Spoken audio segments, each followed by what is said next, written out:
2 కప్పుల నీళ్ళైతే వేస్తున్నాను. ఈరోజు అయితే పక్కా కప్పు కొలతతో చూపిస్తున్నా మీకైతే. ఒక టిఫిన్ బాక్స్ తీసుకొని 2 కప్పుల నీళ్ళు వేశాను, కొంచెం ఉప్పు వేశాను. నీళ్ళైతే బాగా మరుగుతూ ఉన్నాయి. అదే కప్పుతోనే 2 కప్పుల జొన్న పిండి అయితే తీసుకుంటున్నాను. మీరు జొన్న పిండి ఒక్కటే కాదండి, బియ్య పిండితో చేసుకోవచ్చు, రాగి పిండితో చేసుకోవచ్చు, సజ్జ పిండితో చేసుకోవచ్చు, ఇలా జొన్న పిండితో కూడా చేసుకోవచ్చు. సేమ్ ఇదే ప్రాసెస్లో చేసుకోండి, చక్కగా వస్తాయి రొట్టెలైతే. ఇలా బాగా మిక్స్ చేసుకొని స్టవ్ అయితే కట్టేసేయాలి. ఇప్పుడు మూత పెట్టి ఒక 2-3 నిమిషాల పాటు పక్కకు వదిలేద్దాం. కొద్దిగా వేడి అనేది తగ్గుతుంది. తర్వాత ఇలా చేతితో కలుపుకోవడానికి ఈజీగా ఉంటుంది, ఎక్కువ కాలదు. అందుకే మూత క్లోజ్ చేసి ఒక 2-3 నిమిషాల పాటు పక్కకు పెట్టేసుకోవాలి. తర్వాత ఇలాగా పిండి అయితే తీసేసుకొని చేతి కొంచెం చన్నీళ్ళు అద్దుకుంటూ కలుపుకోండి. బాగా వేడిగా ఉంటుంది కాబట్టి చూడండి, ఇలాగా చన్నీళ్ళని కొద్ది కొద్దిగా వేసుకుంటూ, కావాలంటే లేదంటే సరిపోతుందంటే వేసుకోవద్దు. మీరు రొట్టె చేసే కన్సిస్టెన్సీ బట్టి యాడ్ చేసుకోవాల్సి ఉంటుంది. పిండి అయితే సాఫ్ట్గా కలిపేసాను. ఇలాగా ఒక చిన్న పిండి ముద్ద తీసేసుకొని ఇలాగా రోల్ చేసేసి కొంచెం పొడి పిండి వేసేసి చేసేయడమే.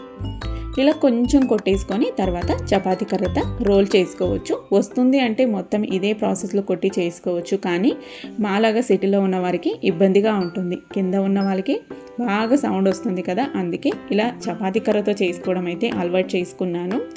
ఇలా కొంచెం పొడిపిండి మధ్య మధ్యలో దానికి అంటించుకుంటూ చపాతీ కర్రతో రోల్ చేసుకుంటూ ఉన్నామంటే మనకి ఎంత పెద్దగా కావాలన్నా వస్తాయి, ఎంత పల్చగా కావాలంటే అంత పల్చగా వస్తాయి. కావాలంటే మందంగా బూరలాగా కూడా చేసుకోవచ్చు.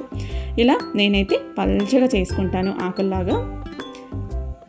ఇక్కడ ఒక రొట్టె కాలలోపు రొట్టె అయితే రెడీ చేసేసుకోవచ్చు చాలా ఈజీగా. ఇప్పుడు పెనం మీద ఇలా రొట్టె వేసేసి పైన తడి క్లాత్తో నీళ్ళైతే అంటించుకోవాలి. మెయిన్ ఇదేనండి.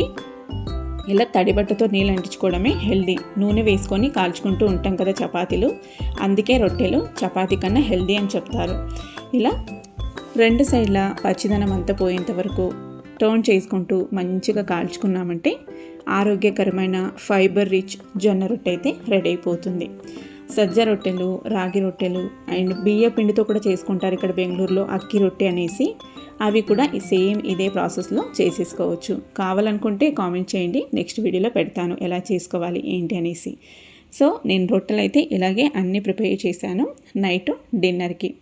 ఇప్పుడు దీనికి కాంబినేషన్గా ఎగ్ కర్రీ అయితే చేశాను. ఇలాగా పిల్లలకైతే తినిపించేస్తాను. ఎగ్ కర్రీ విత్ జొన్న రొట్టె. ఎలాగుంది మా డిన్నర్? నచ్చిందా? నచ్చితే తప్పకుండా నాతో షేర్ చేసుకోండి ఎలాగుంది ఏంటి అనేసి. అలాగే ఈ వీడియో నచ్చినట్లయితే ఒక లైక్ చేయండి, షేర్ చేయండి. నెక్స్ట్ మళ్ళొక వీడియోతో కలుద్దాం. బాయ్.